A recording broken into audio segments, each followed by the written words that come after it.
L'kutei Sichos, Chelek15, Chaye Sara Hey, Shabbos Kedesh Mevorchim Kislev, Lili Nishmas Rabbi Yosef ben Yamin ben Rabbi Menashe Kaltman.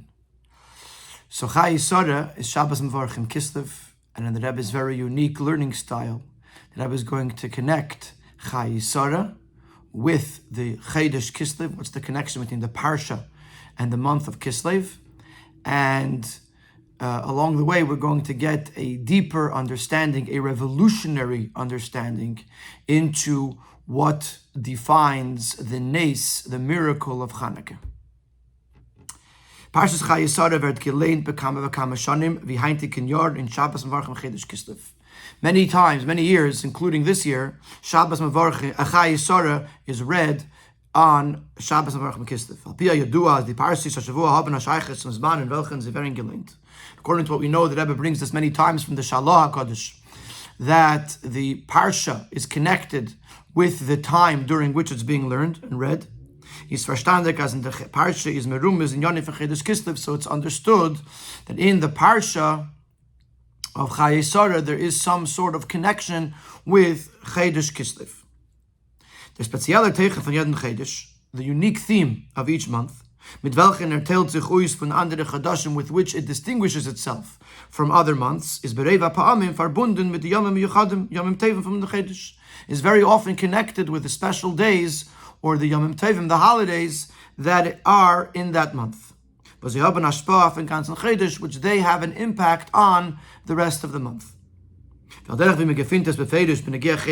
we find very explicitly with regards to the month of Adar, that because of the days of Purim, which are really 1 or 2 days in the month, is der ganzer Chedesh, the entire month, nepach geworden, was transformed in a Chedesh from Simcha and Yom Tov to a Chedesh, to a month of joy and celebration. As the pasuk in the Megillah says, V'ha-Chodesh asher nepach lehem miyogrin l'simcha u'meyevel Yom Tov, the month that was transformed from sadness to joy and from mourning to celebration. So the whole month of Adar is affected by the fact that in the middle of it there is the days of Purim. Und dem is verstandig binyanenu, and from this we can apply to our discussion as well.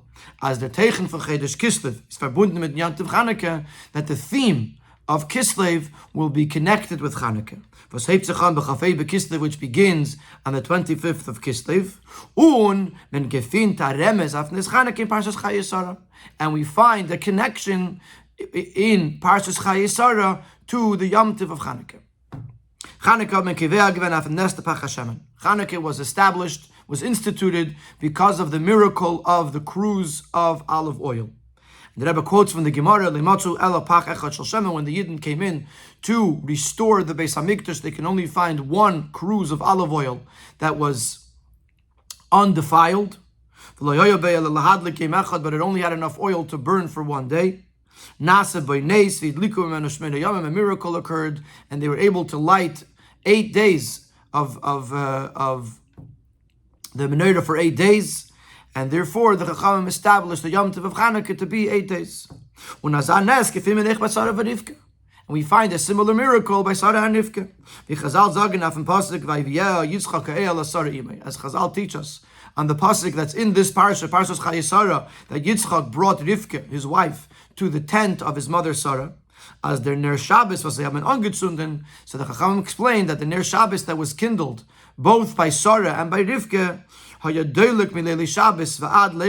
Shabbos would remain kindled from Friday afternoon until the following Friday afternoon, although obviously it was only intended to burn for over Shabbos, and nevertheless a miracle occurred and it stayed lit the entire week. So we see over here that there's a very similar miracle that occurs in Parshas Chaye Sara that also took place, Chanukah, or also took place with the Yidden and the Beis HaMikdash, that led to the establishment of the Yom Tov of Chanukah. So there's already a connection between Chaye Sara and Kislev and Chanukah. Afal Pikein. But the Rebbe adds a new thing over here. The Rebbe is going to say that there has to be something unique about Chanukah that we don't see in Sara and Rivka. Otherwise, why would we make a Yom Tov for something that already happened before? Something must have happened uniquely to Chanukah that caused the Chachamim to want to turn it into a Yom Tov. Afal became. Ubifratas the Nes Chanukah ufketan asilib dem Nes is nikve given a Yom Tov miyuchad. Nevertheless, especially since the miracle that happened with the olive oil caused that the Chachamim should establish a special Yom Tov because of it, is move on. It's understood as a Nes Chanukah is the Achidush the Gabed Nes from the Sara of Rivka, so we can understand that there must be something unique, something novel with regards to the Nes of Chanukah over the Nes of the Shabbos candles of Sara and Rivka. Sadechik zu sagen, as the Meile is not in them, was von dem Pak Shemen mit dem Chanukah, was lo yabei lahadlik yom echad, gemadlik given shmeina yomim. It's difficult to say that the only difference is that by the Nes of Chanukah, which had enough to light for one day, and instead it lit for 8 days, Mashenkin Nirisara verivke haben gebrannt bei Nisi blaze kar gezibenteg. And to say that the unique thing is because the novel thing of Chanukah is that by Sara and Rivka it only stayed lit for a mere 7 days. Well, das ist nicht a chilik in mahus ve'echas hanes, because this is not a difference in the quality or the actual miracle. Nor blazin kamos vifel der nesat sich gezeugen. The difference would only be quantitatively how long the miracle lasted. You can't say that Chanukah is so much different, so much more novel than Sara Rivka because it was an extra day. So we have to explain what is unique and what is novel about Chanukah, the miracle that happened in Chanukah, over the miracle that happened with Sara and Rivka and their Shabbos candles. So the Rebbe is going to begin to explain this in Siv Beis, and ultimately the Rebbe is going to introduce a revolutionary understanding in the miracle of Chanukah, which lead us to understand why Chanukah is so special, and will also help us understand how to properly serve Hashem, especially in difficult times. Siv Beis. The Nes of Chanukah is mevar bechlolos of tzvei fan, and the miracle of Chanukah could be explained in 2 different ways. Aleph, es ist zugekommen b'derech Nes and kamus Hashemen. The quantity of the oil was replenished, miraculously. Bis is given genug shemen for alle 8 tag. And there was enough oil that initially was only enough for 1 day. It was enough for 8 days. This itself could be seen in 2 different ways. Zi beöfen as der Pach is jeden Tag noch an anfüllen nedes geblieben moleke betchila. One way is that the cruse of olive oil, the jug that contained the oil, even after filling with it the lamps of the menorah, the jug remained full. Or another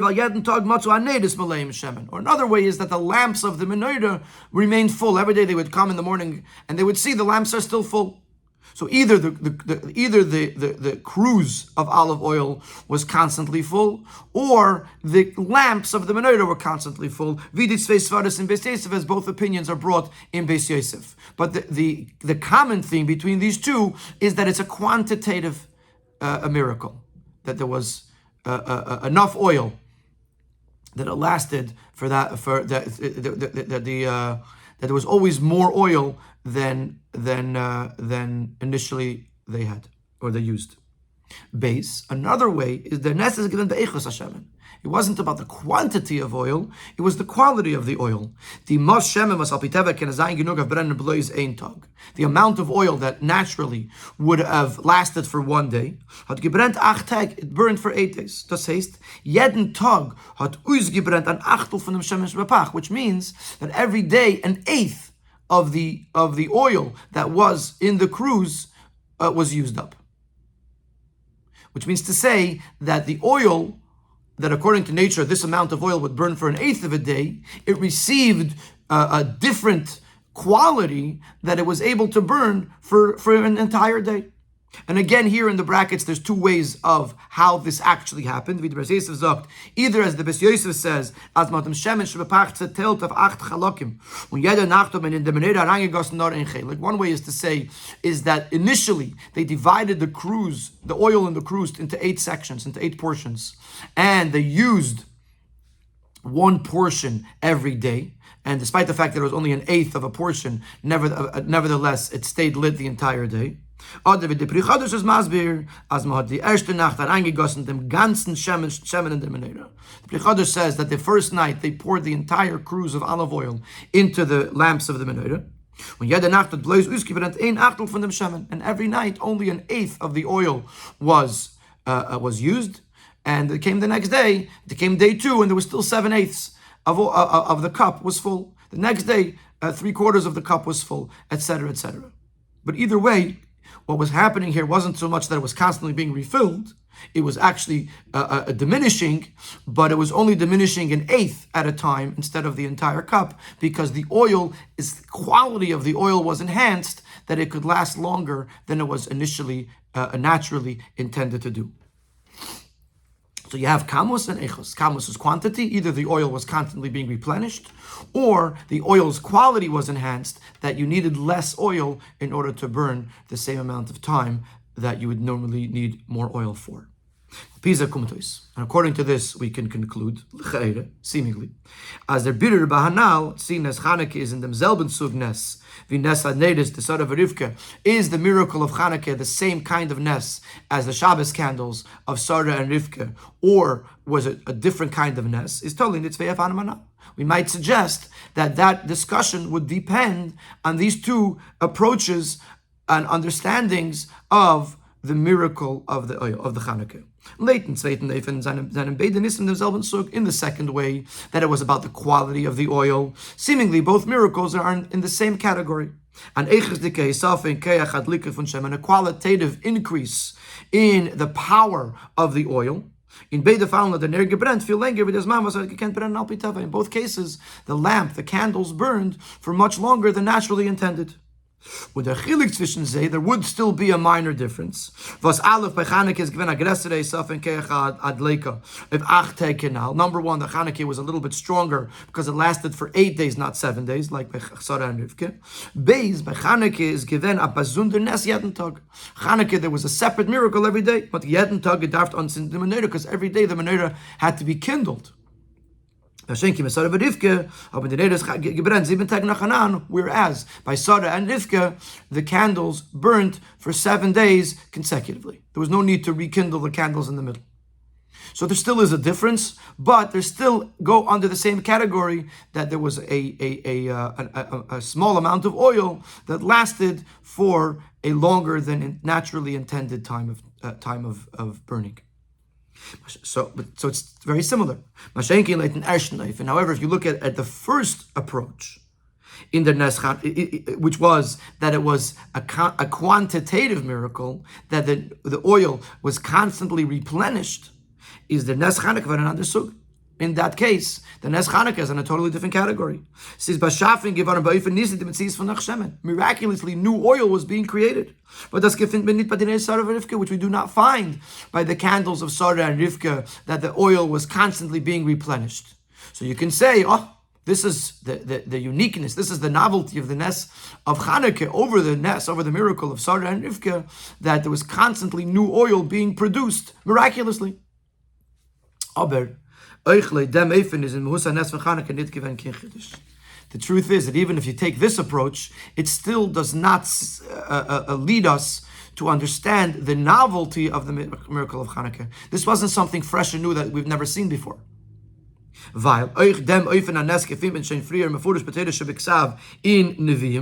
We find this kind of miracle in the scriptures.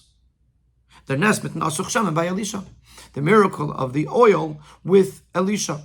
As we know, this is in the Haftorah, that one of the wives, the wife of one of Elisha's close disciples, came to him, her husband had died, and she was left with a lot of debt. And Elisha advised her to borrow as many vessels as she can, and to pour the oil that she had in her house into the many vessels, to sell all that oil, and with that money, to pay off the debts, and to have something with which to live. And the miracle was that despite the fact that she started with one jug of olive oil, as many vessels as she had, she was constantly filling them, which means that miraculously more and more oil was being produced in order for her to be able to pay her debts and have with what to live. So this idea, even though in this case it wasn't oil that she was kindling, but the concept of oil, more oil being produced miraculously, already occurred in Navi, in the Navi, in the scriptures. So again, if that's the novelty of Nes Chanukah, it's not a novelty. It already happened. So we're back to our original question: what is the novelty of the Nes Chanukah, for which the Chachamim established a Yom Tiv for the fact that the oil that was meant to last for 1 day lasted for 8 days. Siv Gimel, the Rebbe is in Siv Gimel, the Rebbe is going to point out a deficiency in each of these two explanations, which also lead us to the question, what is truly the novelty and the uniqueness of the Nes of Chanukah? Siv Gimel. In jeden von die zwei Fanem Anal ist da nicht Glattkeit. Each of these two explanations, either to say that the oil was constantly being replenished, or to say that a smaller amount of oil had the greater quality and therefore was able to last longer, each of these have something, a deficiency in their explanation, because of which we're going to have to find another explanation to what defines the miracle of Chanukah, and that way, and through that, we'll understand why it's so unique. Leighton Eifenas says, according to the first approach, that the quantity of the oil continued to be replenished. Is Yodua Dishaila, there's a well-known question. How can you light the candles of the Beis HaMikdash with miraculous oil? The Pasuk says that in order to light the candles of the menorah, the lamps of the menorah, you have to use oil that comes from an olive. If it comes from a miracle, it's not olive oil. In other words, the first day was olive oil, but then after that there was a miracle that it was being replenished. Where did that oil come from? It was miraculous oil. It wasn't olive oil. We'll have to answer as mit Shem and Zayis, that when the Torah says olive oil, it doesn't mean literally oil that was extracted from an olive, but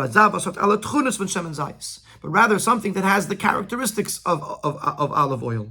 For example, it has a clean flame, etc., as brought in halacha. What is the advantages of Shem and Zayis? But that's not the simple way of understanding it. The Torah says Shem and Zayis, you would think it has to be olive oil. So the question that's asked is, how can you light a menorah with oil that was produced miraculously? Also, the second approach that we spoke about in Seiv Beis, that the quality of the oil was enhanced. As every night only an eighth of the oil in the cruse was used because it had more quality to it. This too lacks a full explanation. Why? You have to put in the full amount, the proper amount of oil that the candles should burn, the lamps should burn from evening until morning. Chachamim established, they measured that this would be a half a lug. In addition, there is an ideal that is that a vessel that is being used for service in the Beis HaMikdash should be full. As is understood from the din, that to consecrate a klishares, a vessel of service, it has to be full, because that's the most dignified, honorable way of using it when it's full. If it looks empty, it looks cheap. So therefore it's understood that even if you're not consecrating it, even if you're using it to serve Hashem in the Beis HaMikdash, it should be full. So number one, there is an ideal that it should be the right amount, and number two, there is an ideal that it should be full. But according to this, it would be implied as von dem zweiten Tag und weiter hat man nicht mehr kein von dem 10 lamidasa. On the first day, they poured in the whole half a lug, the whole cruse. So then it was the right amount. But after that, it was never the right amount. Miraculously, it burned for the right amount of time. But what they were putting in was less than the proper amount that the Chachamim established. And the candles weren't full. The lamps, weren't full. So that's one problem. If you understand it, that they put in the first day, they put in the entire cruse of olive oil, and then every day it only used up an eighth. Then on the second day, there's only 7/8 of the proper amount. On the next day, there's only a 3/4 of the proper amount. So number one, it's not 10 lamidasa, it doesn't have the right amount. And number two, it's not full. And if you're going to say, 1 second, it was the right amount. Because it was burning, it had enough to burn.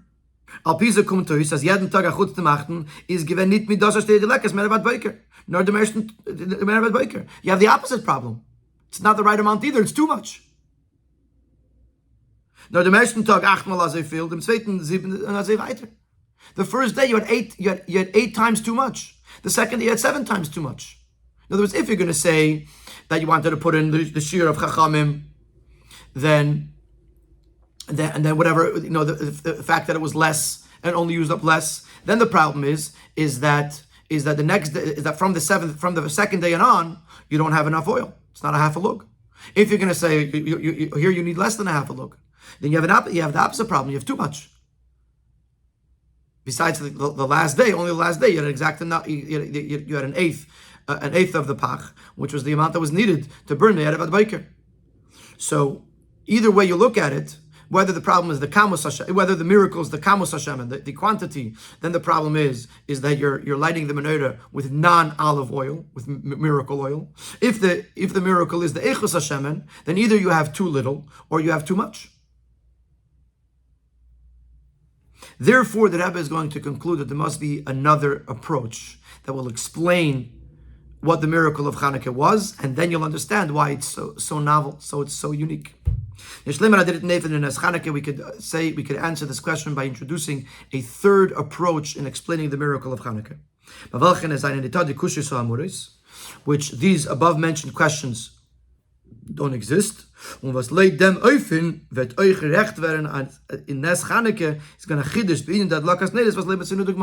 on this explanation will also become understood that in the miracle of Chanukah there was something so novel, so unique, that we've never seen anything like it beforehand.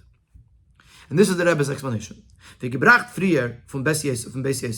As we explained earlier from the Beis Yosef, is the Nes Chanukah leit ein Sfar bastanden in them was nostnu kol Hashem b'neiris uba Boker matzu aneiris b'leim Shem. The Beis Yosef explains that what was the miracle of Chanukah?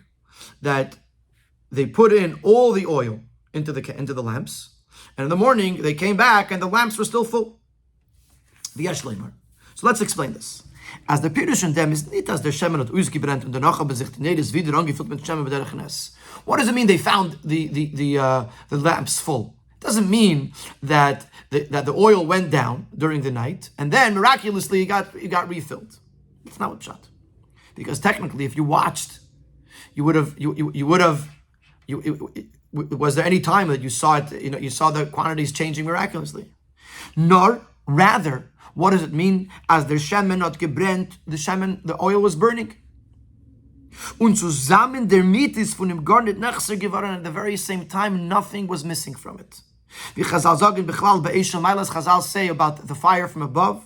As soirefes ve'eno yecheles. This is a quote from the Medrash with regards to the sneh, that the fire was burning, but it wasn't consuming. It was not consuming the wood or the branches of the sneh of the burning bush. This was a miracle, that while on the one hand it was on fire, it wasn't consuming anything. Similarly, says the Rebbe, that what was happening was the fire was, the candles, the lamps of the menorah were burning, but at the very same time, they were not actually consuming any of the oil. We'll see in a second, they were consuming it because you can't have fire without the consumption of the oil, but at the same time, it wasn't consuming. Ulahoyer. Before we explain this, we have to make a point. Even if you would say, like we said earlier in the Sikha, that it's okay to light the menorah with miraculous oil, because the miraculous oil had the same characteristics as the olive oil. Is aber move on as the eish ve'oira menorah muzayin azavos kumt von dem shemen lamoyer. It's understood that it has to initially be lit from actual real oil that was prepared for the menorah. The fact that the Torah tells us shemen lamoyer, this teaches us that the menorah had to be lit with real oil. It's okay later.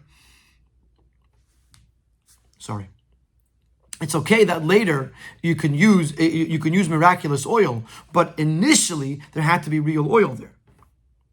And this is very, very important, because the Rebbe wants to emphasize that we're going into this from the natural perspective and then it is becoming miraculous. Kumtois, as in dem nes is given adar v'yifuchay. This miracle was one of an incredible paradox. An HTV ve'eranedis was coming from shemen. It was a natural fire and light that was coming from oil. Sorry, an HTV ve'eranedis was come from shemen was the bayzayin kiloin shemen. When you're lighting a fire, naturally, there has to be consumption of the oil. The oil is what's pushing the wick, the fire, to burn. Ule idach gisse had gar nicht gefällt von dem Shemen. So naturally speaking, there was the consumption of oil, and at the same time, nothing was consumed from the oil. Kiloyen unit kiloyen bevas achas. There was a simultaneous consumption and non-consumption going on. Und das ist ein Inyan von Nimna Nimnois. This is Nimna Nois is translated sometimes the impossible. No, you have things that are possible, that are nature. You have things that are miraculous, that naturally are impossible. And you have things that are called impossible of the impossible. Meaning to say, it's even greater than a miracle. A miracle, you can see the miracle happening. There are certain things that cannot be explained even miraculously.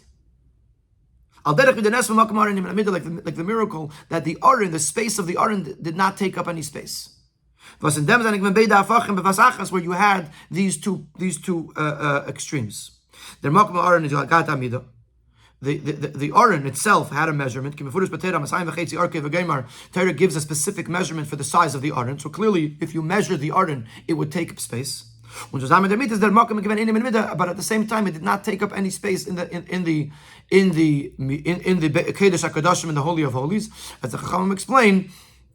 That if you were to measure, let's say in the Mishkan, where the Kodesh HaKadoshim was 10 amas, if you were to measure from the wall of the Mishkan till the Aron, you would get 5 amas. From the other wall to the Aron, you would have 5 amas, which is 10 amas, which is the space of the entire Kodesh HaKadoshim, while in the middle there was a Aron that took up 2.5 amas. It can't be explained.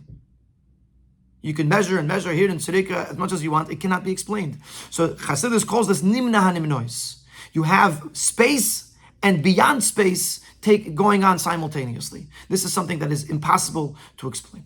It's impossible to be impossible. Similarly, with regards to the menorah, it was on fire. It was lit. It was kindled, which means that it was consuming oil. And at the same time, not one drop of oil went missing. So at the same time, it was consuming and not consuming at the same time. The truth is, we could even go a step deeper with this. In the meaning from Hakamar in Menamida is not the Adgashas that Aron not in Zich Gad Beda Fachim Midu and Einem Menamida Vasachas. When we say that the Aron was Einem Menamida, that it was space and beyond space at the same time, it doesn't just mean that there was two things going on. No, Nachmer that Einem Menamida is gekommen davke durch dem was der Aron gehat bestimmte Mida. The fact that we can marvel at the fact that it doesn't take up any space is because it did have a designated measurement. Had the Aron not been built in the exact measurement that the Torah defined, then it wouldn't be holy. Then there wouldn't be a nes. The whole nes wouldn't have happened. It's because it was the exact amount that the Torah defined it to be, the exact measurement the Torah defined it to be, that made it possible for it to be Einem in Amida.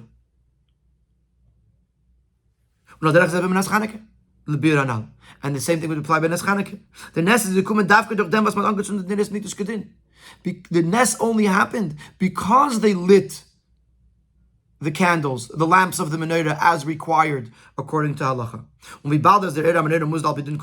since halacha requires it to come from oil, which its nature is that it is consumed by fire, as the nes from the nes that they found it full with oil, as and that nothing was lacking, was accomplished by the fact, by something that by definition consumes oil. In other words, if they didn't light the menorah, or if they didn't light the menorah with this oil, then you wouldn't have had a miracle. It's because halachically you have to light with oil. And because they lit it with the oil, therefore you were able to have a miracle that the oil wasn't consumed. So on the one hand, it was natural. It wasn't stam natural. It had to be in the most natural way possible because that's what halacha requires. And that brought about that it became so holy that it became unnatural. So you had nature and beyond nature in the same simultaneous moment. So it's not just that you had two opposites. The one extreme made it possible for the other extreme to be activated. So this is the Rebbe's explanation as to what actually took place. It wasn't just the kamos hashemen, the quantity of the oil. It wasn't just the quality of the oil. It was the fact that the oil the fire was consuming and non-consuming at the same time, which is the highest kind of miracle, which explains what was happening. It also explains why the Nes of Chanukah is such a novel Nes, because nothing before this happened. In other words, by Sara and Rivka, you don't. It doesn't ever say that the cups remained full, so you don't know that this was non-consuming. It could just be that it was consumed very slowly. By the Nes of the Asuch Shaman, there was no fire, so there was nothing being consumed. So Dafke by the Nes Chanukah, where you had to have the consumption of the oil, and at the same time, nothing was being consumed. This is a brand new a miracle, and the Chachamim were so taken by it that they established the Yom Tov of Chanukah. The Rebbe in Sivav and Vav and Weiter is going to explain how this miracle is connected to what Chanukah represents. In other words, obviously it's connected to Chanukah because it happened in the lead up to the Yom Tov of Chanukah. But the Rebbe is going to explain that this miracle represents the definition of the Yom Tov of Chanukah, what Chanukah represents. And there's a much deeper connection between this miracle and Chanukah, which we're going to explain. Sivav. Die Shaykhis von dem Eifer Anes Chanukah, Dafke, to explain the connection between this approach of an understanding the Nes and the Yom Tov of Chanukah, wenn wir verstehen, we can be understood by explaining the difference between the three approaches that we explained with regards to the Nes. Either Aleph Eisafa B'Kamos Hashemen, that there was an increase in the quantity of the oil, or Beis Eisafa B'Eichos Hashemen, the quality of the oil was enhanced, or Gimel Shnei Afachim Kiloyin Unit Kiloyin B'Vasachas, the two opposites, the paradox taking place at the simultaneous time. So there's three different approaches that we brought up. What would be the difference? In the Eshter Eifen, the first approach that the oil is being replenished miraculously. The miracle is only seen in the first moment. When the oil is added, when the oil is replenished. But then after that, there is a time where maybe you could see it, maybe you can't see it, but all of a sudden the oil is replenished, and after that you have oil. You can light the menorah, and the rest of it seems natural. And even though it's obviously relevant to the burning of the menorah, because if you didn't have that oil, you would not be able to kindle the lamps of the Beis Hamikdash. So that means that the very burning of the candles, of the lamps, is part of the miracle. But that's true, but nevertheless, it's not in a revealed way. The proof is someone walks in the middle of the night and he looks and he doesn't know where the oil came from. We'll have no idea that a miracle occurred here. Because he's looking at these lamps and he sees that the cups are filled with a proper measurement and the oil is burning. So the first approach is really a one-time miracle. In the second way, there's a very small amount of oil that is burning a lot longer than intended naturally. You do see the miracle as the oil is burning. Really, you're only seeing the impact of the miracle. But the miracle itself happened in the moment where the Eibishter changed and enhanced the power of the oil. What did the Eibishter do? The Eibishter took the oil and said, this oil is going to have more power to it than naturally given. So you're seeing it constantly. It's not that you can't see the miracle. You walk in, you see an eighth of a cup of olive oil burning for an entire day. You know that this is miraculous oil. But what you're seeing is the impact of the miracle. That the Eibishter did a miracle that changed the quality of the oil, and therefore it could burn now. But even in that case, the miracle happened at what time? The miracle happened when the Eibishter changed the characteristics of the oil. So again, it's not a constant miracle. It is a constant miracle, but it's not visibly, you're not seeing the miracle constantly. In this third approach, which as we said before, is the supernatural, beyond supernatural rather, miracle, the miracle is happening every single, not just the impact of the miracle, but the actual miracle taking place every moment. As the oil is consuming and not consuming at the same time, the miracle is happening in every single moment. So you have the first miracle where it's only obvious in the first second. The second miracle where it's obvious all along, but it's only the impact of the miracle that's being obvious. The miracle itself took place in one moment. And in the third approach, where the actual miracle is happening every single moment, again and again. Now, before we explain how this connects to Chanukah, the Rebbe is going to explain how these three approaches actually represent three different levels in serving Hashem. These, like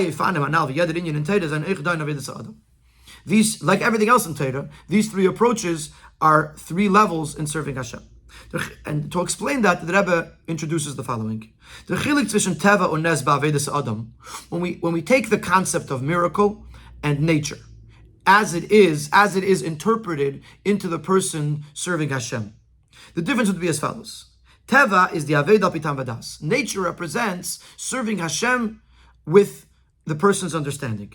The aved is agdimas and ledimdidus v'agvelas from teva mesiyas adam. The serving Hashem is limited, is measured according to the person's limitations. A airfield, to the extent of what he feels and what he understands. That's how far he serves Hashem. That's teva. Teva represents a person serving Hashem logically. I understand this is important. I understand this is what Hashem wants. This is what I do. Nes, Nes, miracle, represents the serving of Hashem with what literally would translate accepting of the yoke of Hashem and Mesiras Nefesh, total dedication, which basically refers to a person going beyond their knowledge and understanding. We don't take into consideration the person's own desires, and certainly not with my nature or with my understanding or with my feelings.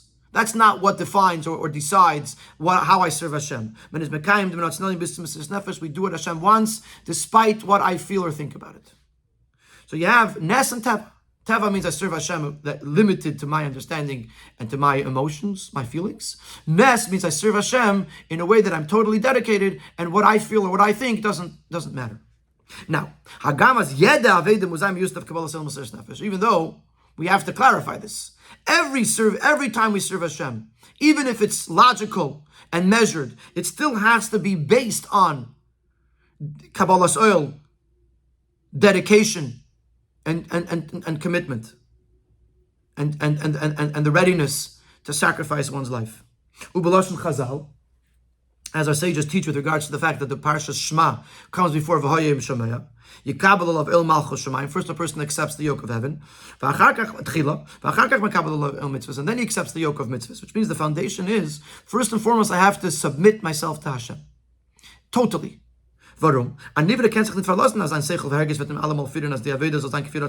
person can't rely on their own understanding or their own emotions, that they will constantly guide him onto the right path that the Eibishter wants. Because sometimes a person is biased by their own feelings or needs or desires. Therefore, even when I serve Hashem with my own understanding and feelings, it has to be based on my Kabbalas oil, on my dedication, my submission. So what do you tell me, Nes and Teva? That Teva is serving Hashem logically, and Nes is beyond logic, If even when I serve Hashem logically, I also need to serve Hashem. It also needs to be imbued with some supra-logical foundation. But nevertheless, it still can be subdivided in various different levels. Ein oifen is, as the hergish HaKabbalas oil, u'mesidus nefesh, the neshel l'malam ha'teva is no b'tchilas hayom. One way is that this feeling of Kabbalas oil, of accepting the yoke of heaven, the commitment and dedication to serving Hashem, is in the beginning of the day, b'shas krishma, when he says Shema Yisrael, Hashem Elokeinu Hashem Echad. V'sinyana is l'kabel of malchus shema b'mesidus nefesh, which at that point the person is accepting upon himself the yoke of heaven with total dedication. So he starts out his day, says Kriya Shema, and he accepts upon himself the Kabbalas oil with Mesidus Nefesh. And the rest of the day he serves Hashem logically, rationally, according to his own personal limitations. And even though the feeling of Kabbalas oil that he started the day with is going to leave an impact on the rest of the day, because otherwise what's it worth? That the whole day when he serves Hashem logically, it should remain consistent with what the Eibishter wants and not be distracted by the person's biases.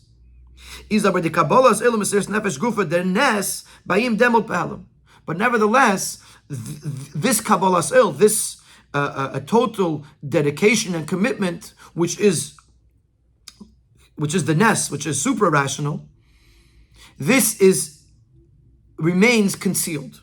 What does he engage himself with, and what does he involve himself with during the day?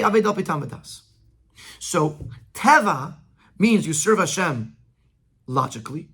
You serve Hashem according to your personal understanding and limitation. It's sprinkled, so to speak, with the Kabbalas oil and Mesidus Nefesh from the morning. But the Avodah that you're engaging yourself in is Tam Vadas. Atzveiter Reifen is another way of another approach, another level. As the Herges HaKabbalas oil Mesidus Nefesh B'tchilas Hayom is by Mer Begilu in the Avodah Meshach on ganzen Tag. That this feeling of Kabbalas oil and Mesidus Nefesh radiates in this person's life in a revealed way throughout the entire day. Until it is engraved in his heart, literally, day and night, and never leaves his awareness. Das meint aber nicht, dass der ganze Tag steht in der Tnuf von Mesidus Nefesh und is osik in der Avodah von Mesidus Nefesh, but it doesn't mean that a whole day his Avodah is b'Mesidus Nefesh. Es ist nur was in der Avodah b'Meshach kol hayom leicht bei ihm, und wer der Herr der Zikaron am Mesidus Nefesh b'shas krishma.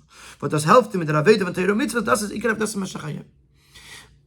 It doesn't mean that every single moment of the day he's looking to give up his life. That's going to be the third way. In this case, he does Torah mitzvahs. He does Torah mitzvahs in a way that it's constantly imbued with Mesidus Nefesh. So the first way is that his Avodah is Tam Vadas, and the Mesidus Nefesh from the morning remains concealed. The second way is that the Mesidus Nefesh of the morning remains in his awareness the entire day, but the Avodah that he's doing is Torah mitzvahs, the regular day-to-day Avodah. It's not called an Avodah Shal Pi Tam Vadas because the Mesidus Nefesh is inspiring it throughout the entire day, but it's not total Mesidus Nefesh because what he's doing is the Avodah of Torah mitzvahs. He's putting on film, he's whatever it might be. But the third approach is as Tamid Kol Hayom steht in the Tnuf Mesidus Nefesh, that entire day he's in a mode, in a state of Mesidus Nefesh, and is reingetan in the Avodah from Mesidus Nefesh.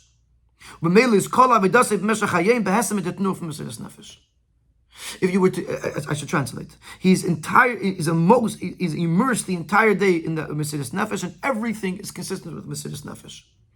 If to use a modern day example, you have a soldier that's ready to go in to Gaza to fight. So right now he's on the base. He's not actually fighting, but he's ready with Mesidus Nefesh the entire day. So as soon as they call him in, he's ready to go. Then you have someone that's inside fighting. Literally, his life is in danger in this very moment. So the first one is He's doing his Aveda b'derech HaTorah v'mitzvos, but he's ready for Mesiras Nefesh in a revealed way every single second of the day. The third way is that he's actually doing Mesiras Nefesh. He's actually serving Hashem with Mesiras Nefesh. That everything that he does, even the Torah mitzvahs that he does, is being done in a way of Mesiras Nefesh. Or the Chassidim, the Yidden in Russia, that fulfilled Torah mitzvahs with Mesiras Nefesh. It wasn't just that they were doing it and they were ready for Mesiras Nefesh. The very doing, the giving a bris, the whatever it was actually actual Mesiras Nefesh. So you have three Avedas. One Aveda is you're serving Hashem b'derech tam vadas, but it is guided by the Mesiras Nefesh of the morning.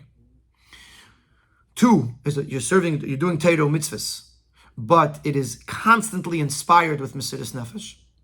And number three, the Avodah every single second of the day is being done with Mesiras Nefesh. So that the first one is Teva, the second one is considered Nes because it's Mesiras Nefesh a whole day, and the third one is Nes beyond Nes. As we know, the Rabbi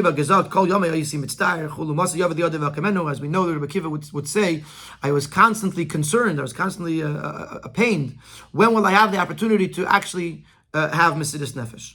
Es gestanden in der Tnu of Mesiras Nefesh, nicht nur b'shas Krishma. Nur kol yomai, ständig, not only in the moments of Krishma, every single day of his life, constantly, in alle seine Yonim, in every aspect of his life, he was in a mode of Mesiras Nefesh. He's beim ständig wenn der Tnu of Mesiras Nefesh, always in a mode of Mesiras Nefesh. So when do you do which avodah? So when are you meant to do the avodah b'derech tam vadas? When are you meant to do the avodah with Mesiras Nefesh? And when are you meant to do the avodah of Mesiras Nefesh? When do you do what? So in Sif Ches, the Rebbe says that it depends on the situation. These three approaches, these three levels in serving Hashem depends on the situation, the circumstances within which one finds themselves. In the what might be considered the proper times, the light of Kedusha is shining, is radiating in the world. Or if you can look within the person, those who are tzaddikim, those who are righteous people, and therefore everything is working right. There's no challenge. There's no distraction. It suffices to have the Mesiras Nefesh in Krishma in the beginning of the day. Since there's no darkness, so therefore there's no challenge. So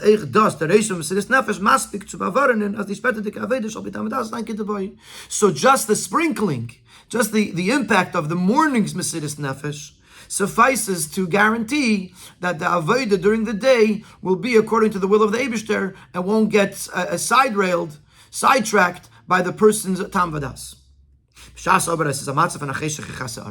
But if it's in a situation when the darkness covers the world, covers the earth, then the Mesiras Nefesh from the morning does not suffice. And later in the day, it's only just an impact. It's only something that's concealed. That's not going to suffice. Because there's an actual opponent, an opposition to the light of Kedusha. Then you need that this feeling of Mesiras Nefesh should be cognizant during the entire day. Because only then can you overcome the darkness. When there's no challenge. So the only challenge is yourself. But sometimes you get distracted. So as long as you have Mesiras Nefesh in the morning, you can do what you have to do. But if there is an external darkness that is trying to overtake the light of Kedusha, then you have to be ready to fight. You have to be ready for Mesiras Nefesh. And in that itself, there's two different levels. Een even is, as the Cheshech van Welt is master de Meilam of Elokus, nor evifol elam elashnele mitzative mitzusa is Meilam master of Kedusha. One level is that the darkness that's concealing the light is referring to the fact that by nature, the world, the physical world, does not allow spirituality into it. Meaning to say, it's a natural concealment. Since this is established to be this way according to nature, the primary avodah of the person is to keep on doing the right things, to keep on doing what he does. according to nature, according to logic, according to understanding. Says Nor, as bechteitzu arapnem in helm vester ha'elam, as as nit mevalvel sein die aveda von Eden, but just in order to remove the concealment of the world, that it shouldn't challenge the person and get in the way of his service of Hashem. After the hergish of Mesiris Nefesh, beim leichten beif von Gott Meshach Kalim, so this feeling of Mesiris Nefesh, this readiness, has to shine all day. So the way the Eibusher created the world is that darkness, nature, opposes holiness and light. So therefore, as long as I can keep on working within the parameters of the world, but I have to keep the Mesiris Nefesh, the feeling of Mesiris Nefesh, within my awareness the entire day, so that the darkness and the physicality and the distraction of the world should not get in the way. But the avodah that I'm doing is my regular avodah. But when the darkness intensifies, in a way that it challenges the light of holiness, to the point that Yidden find themselves in captivity. The world is holding them back from serving Hashem. The pashtus that Rabbi here is referring to the Yidden in Russia. Part of the Sikha was said in Yud Beis Tammuz Tavshin Chavav, which is a time when the Rebbe was speaking very strongly about the plight of the Russian Jewry. But of course it is incredible Hashgacha Pratis, how it applies to us today when Yidden are literally b'meitzer or b'shivya. Here you can't stick to the normal order of the world and do your regular Aveda. Here you have to go up in battle against the darkness of the world. To break it. To the point that you transform the darkness to light. Und in der Aveda fordert sich, als man soll stehen in a ständiger Tnuah from Mesiris Nefesh, and to do this, you have to be in a constant mode of Mesiris Nefesh, not just to be ready for Mesiris Nefesh when it will be needed, but to be constantly al kol tzad v'shal meshach kol yom. Every footstep of every single moment of the day has to be fully imbued with Mesiris Nefesh. So this is the third avodah. If the Rebbe is going to explain this in Siftes, but just to catch up, to summarize where we're holding over here, we started explaining that the uftu of the Nes Chanukah is nimna hanimnois, is the idea that there was a totally supernatural miracle that nature and beyond nature was taking place at the same time. We explained that the uniqueness of this miracle is that it's constant, not like the other approaches where the miracle itself happens once. Here, the miracle is constant. We started explaining how this reflects the person's avodah, that the hergish of Mesiris Nefesh is constant. The feeling of Mesiris Nefesh is something that's constant. And we said that this applies to a time when the darkness is so intense that it's challenging the person, that's stopping the person from serving Hashem. Then you have to go up with a total, full-fledged Mesiris Nefesh in every moment of the day to fight the darkness and to transform the darkness. And the Rebbe is going to explain that's Chanukah. Chanukah, the darkness was so strong that they needed this Nes Chanukah, this Nimna HaNimnois, in order to overcome the darkness. And das ist echt der Bier, was bei Chanukah is going der Nes Beifen von Nimna HaNimnois, a Nes Chodesh B'chol Rega V'Rega. This is why Chanukah had to have this incredible miracle, a miracle that was taking place every single moment. Because this is what was demanded from the Yidden in their spiritual service of Hashem. Because of the intense darkness in the times of the Greeks, they rose up. We should forget the Torah, and we should forget that it's the Eibusher's Torah. We should forget the mitzvahs, and we should forget that it's the Eibusher's mitzvahs. That in Yidden gestanden in a Mesiris Nefesh gluya. The Yidden stood up in an open, revealed Mesiris Nefesh. Chaloshim and kegen gebedim. They were weak people that they were standing up against mighty people. So lechem sein kegen v'cheshach, to battle against the darkness. And because the Yidden were in such a state of Mesiris Nefesh, and this actually had the effect as that Hashem will illuminate my darkness with an extra vav, which is explained in Chassidus, Havaya Shalamayla Meishtalshus. This is referring to the name Havaya, the level of godliness that supersedes the normal order of creation. Was only the Havaya from above Hishtalshus can illuminate my darkness, to refine and transform the darkness of Galus. So this is the connection between this miracle and Chanukah, because Chanukah was a time of intense darkness that needed a full-fledged Mesidus Nefesh in order to overcome the darkness. And this is why, at that time, the miracle of Chanukah that took place was one of Nimna HaNimnois, which represents the total Mesidus Nefesh. And this is also reflected in the miracle of the oil, which was found intact with the seal of the Kohen Gadol, which represents a level that the external forces, the forces of impurity, cannot reach it. It's still sealed. It cannot be affected negatively by the forces of evil. Which is because it originates from the loftiest of levels, that's beyond anything that has to do with Ishtalshlus, with the order of the natural world. When their father is the Nes Gufa given in a Nefen was not kin achiz and teva Ishtalshlus, and therefore the miracle happened in a way that has absolutely no grasp, no explanation, no connection with nature. Nimna hanimnois, which is referred to by Nimna Minois. So it now brings everything together. The challenge of Chanukah and the miracle of Chanukah was all about reaching up to the loftiest levels of godliness in order to bring down in order to overcome the intense darkness and evil that was there at the time. Therefore, the miracle had to be in a way of Nimna HaNimnois, and therefore. And that explains the miracle of Chanukah, and that is the uniqueness, the novelty of Chanukah over the previous miracles. And now we understand the answers to all of our questions. We're going to conclude with connecting this with Yutas Kislev, because of course, as Chassidim, a major element of Kislev is not just Chanukah, but also Yutas Kislev. Al Pisav Manich verstehen. Die Sheichas von Kalanal echt zum anderen Yomtes V'Chedes Kislev. The talk from Yutas Kislev versus Rosh Hashanah L'Chassidus. We'll also understand the connection of all of this to the other Yom Tov V'Chedes Kislev, which is Yutas Kislev, Rosh Hashanah L'Chassidus. When we're in a state of darkness because of the fact that we're at the footsteps of Mashiach, then the darkness intensifies each and every day. That is when it becomes necessary to reveal the oil of Torah. Usually Torah is referred to as water. Then you have the Yayin Shebet Torah, which is the secrets of Torah. Then you have Shemen Shebet Torah, the oil of Torah, which is Razin, Dirazin, the secrets of the secrets, which is Pnimiyus HaTorah.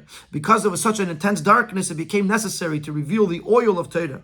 Pnimiyus HaTorah, Bistu Razin, Dirazin, Deiraisa, Bechinas Nekudas HaYechidah Shebet Torah, the essence of the Torah, which awakens and inspires the essence, the Pintel Yid of the Yid known as the Yechidah, the essence of the Yid. And the way it's being brought down into this world is in a manner of the Mayanis, that these well springs should be on the outside, and not on the outside, but in a way that it is disseminated, and it's explained in other places in the Kutasiches at length. Yafutsu, Mayanisecha Chutza, and how far it reaches, because you have this power of Mesidus Nefesh. And through this we can accomplish that the Eibishter will illuminate our light, our darkness. Even of this darkness, the darkness, this last final darkness of Galus. Until the promise will be fulfilled, that the night will be turned, will radiate, will shine, will be illuminated like the day, as the darkness of Galus is transformed to light, because of Mamish may it be speedily in our days.